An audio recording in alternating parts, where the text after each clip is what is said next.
Hello friends, स्वागत है आपको अपने यूट्यूब चैनल स्कूल यात्रा पर। आज का हमारा टॉपिक है 10th फिजिक्स का प्रतिरोध का समांतर क्रम संयोजन।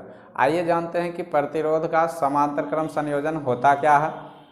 तो देखिएगा यहाँ पर प्रतिरोध का समांतर क्रम संयोजन, यदि बात करते हैं हम इसके परिभाषा की, तो परिभाषा कुछ इस तरह है कि प्रतिरोध का वैसा संयोजन जिसमें सभी प्रतिरोधों का एक सिरा बाएं तरफ एक बिंदु पर तथा दूसरा सिरा दाएं तरफ एक बिंदु पर जुड़े हो, तो इसे प्रतिरोध का समांतर क्रम संयोजन कहते हैं। परिभाषा की बात यदि हम फिगर से समझे तो कुछ इस तरह से देखिएगा कि प्रतिरोध हमने मान लिया 3 प्रतिरोध है, R1, R2 और R3, और इसे समांतर क्रम में हमें जोड़ना है। तो कैसे जोड़ेंगे, परिभाषा भी यहीं से बना है। देखिएगा कि प्रतिरोध जो है, तीनों प्रतिरोध का पहला सिरा बाएं तरफ बिंदु ए पर जुड़ा है और तीनों प्रतिरोध का दूसरा सिरा दाएं तरफ बिंदु बी पर जुड़ा है। अतः इसका परिभाषा होता है कि सभी प्रतिरोध का पहला सिरा बाएं तरफ एक बिंदु पर तथा दूसरा सिरा दाएं तरफ एक बिंदु पर जुड़ा हो, तो इसे प्रतिरोध का समांतर क्रम संयोजन कहते हैं।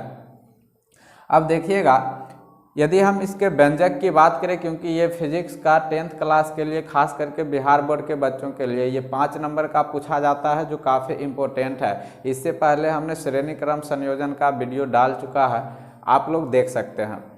यहाँ पर देखिएगा, माना कि 3 प्रतिरोध R1, R2 तथा R3 है। R1, R2 और R3 है जो समांतर क्रम में जुड़े हैं। तीनों को समांतर क्रम में जोड़ दिया है। उसके बाद देखिएगा कि इसमें V वोल्ट का बैटरी से एक हम विद्युत परिपथ तैयार करते हैं। उसके बाद हम इसमें एक दाब कुंजी लगा देते हैं। इस दाब कुंजी की मदद से हम इसमें धारा I प्रवाहित कराते हैं और बिंदु A पर यही धारा 3 भाग में बट जाएगा, I1, I2 और I3।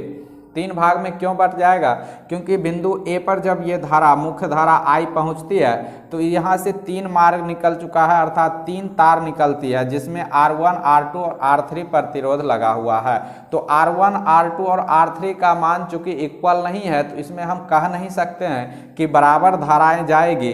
तो इसमें जो धारा जाएगा, तीनों में असमान धारा जाएगी, इसीलिए नाम I1, I2 और I3 रखा गया है। पुनः ये धारा बिंदु B पर जब पहुंचेगी तो तीनों धारा मिलकर पुनः एक बार फिर से मुख्य धारा I बन जाएगा। उसके बाद यहाँ से समझने वाली बात यह है कि जब धारा यहाँ पर अलग हुआ था और यदि विभवांतर देखा जाए इसके बीच का, यहाँ से V वोल्ट का बैटरी है, यदि इसके बीच विभवांतर देखा जाए तो तीनों प्रतिरोध के लिए विभवांतर, हम एक विभवांतर लगाते हैं। तो जब A और B के बीच हम विभवांतर निकालेंगे तो तीनों प्रतिरोध के लिए विभवांतर सेम ही रहने वाली है, विभवांतर में कोई परिवर्तन नहीं होगा। यहाँ पर लिखा हुआ है कि समांतर क्रम संयोजन में तीनों प्रतिरोध में धारा I का मान अलग अलग होगा, लेकिन विभवांतर V का मान समान होगा। यदि प्रतिरोध R1, R2 तथा R3 में जाने वाली धारा I1, I2 तथा I3 हो तो I बराबर, देखिएगा जब इसमें I1, I2 और I3 जा रहा है, पुनः एक बार B पर धारा I बन जा रही है, इसलिए मुख्य धारा I बराबर तीनों धाराओं का योग हो जाएगा, अर्थात I1, I2 प्लस I3। इसे हम समीकरण 1 मान लेते हैं। यदि विभव A और विभव B के बीच समतुल्य विभवांतर V हो, तो A और B के बीच समतुल्य विभवांतर V है, तो ओम के नियम से I बराबर V बटा R होता है। अतः पहले प्रतिरोध R1 के लिए क्या हो जाएगा, I1 बराबर V बटे R1। इसी प्रकार I2 बराबर V बटा R2 तथा इसी प्रकार I3 बराबर V बटा R3। I1 के लिए R1 है, I2 के लिए R2 है और I3 के लिए I3 है, इसीलिए I3 के लिए R3 है। इसीलिए यहाँ से ओम के नियम अनुसार I बराबर V बटा R होता है। तो I1 के लिए V बटा R1, I2 के लिए V बटा R2 और I3 के लिए V बटा R3 होगा। अब I1, I2 और I3 का मान समीकरण 1 में रखते हैं। समीकरण 1 यहाँ है। एक में रखने पर हम पाते हैं V/R1 plus V/R2 plus V/R3। जब हम इन सभी को देखते हैं तो इसमें V कॉमन हो रहा है, तो V हमने कॉमन कर लिया और 1/R1 plus 1/R2 plus 1/R3 बच जाता है।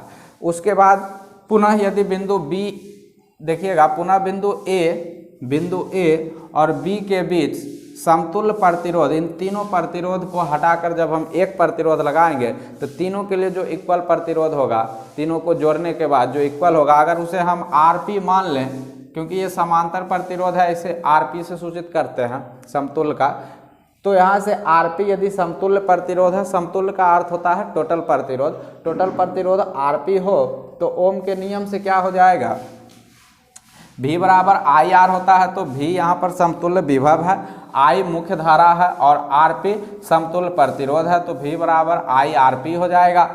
उसके बाद यहीं से देखिएगा, इसको जब हम आगे बढ़ाते हैं तो I बराबर V के जगह पर IRP बैठा देते हैं। उसके बाद 1/R1 plus 1/R2 plus 1/R3 under bracket है। यहाँ पर देखिएगा I से I कैंसिल आउट हो जाता है, अर्थात कट जाता है, तो ये RP इधर गुना में है, इधर आएगा तो 1/RP हो जाएगा बराबर, ये चीज़ें बच जाएगी।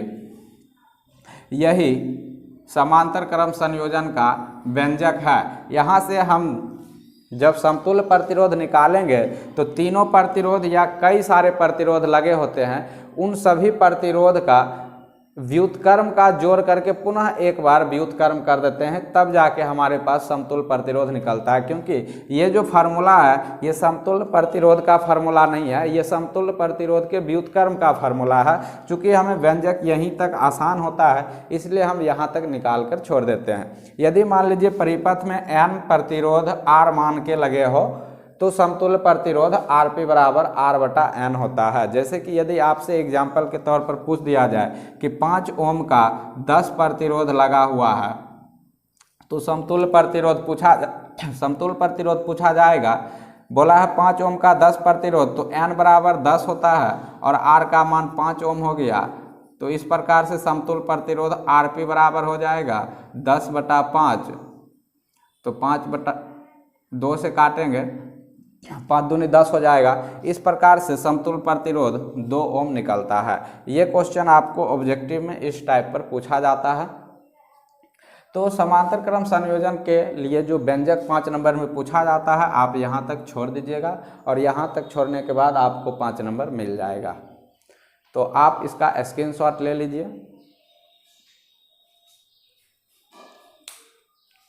ठीक है।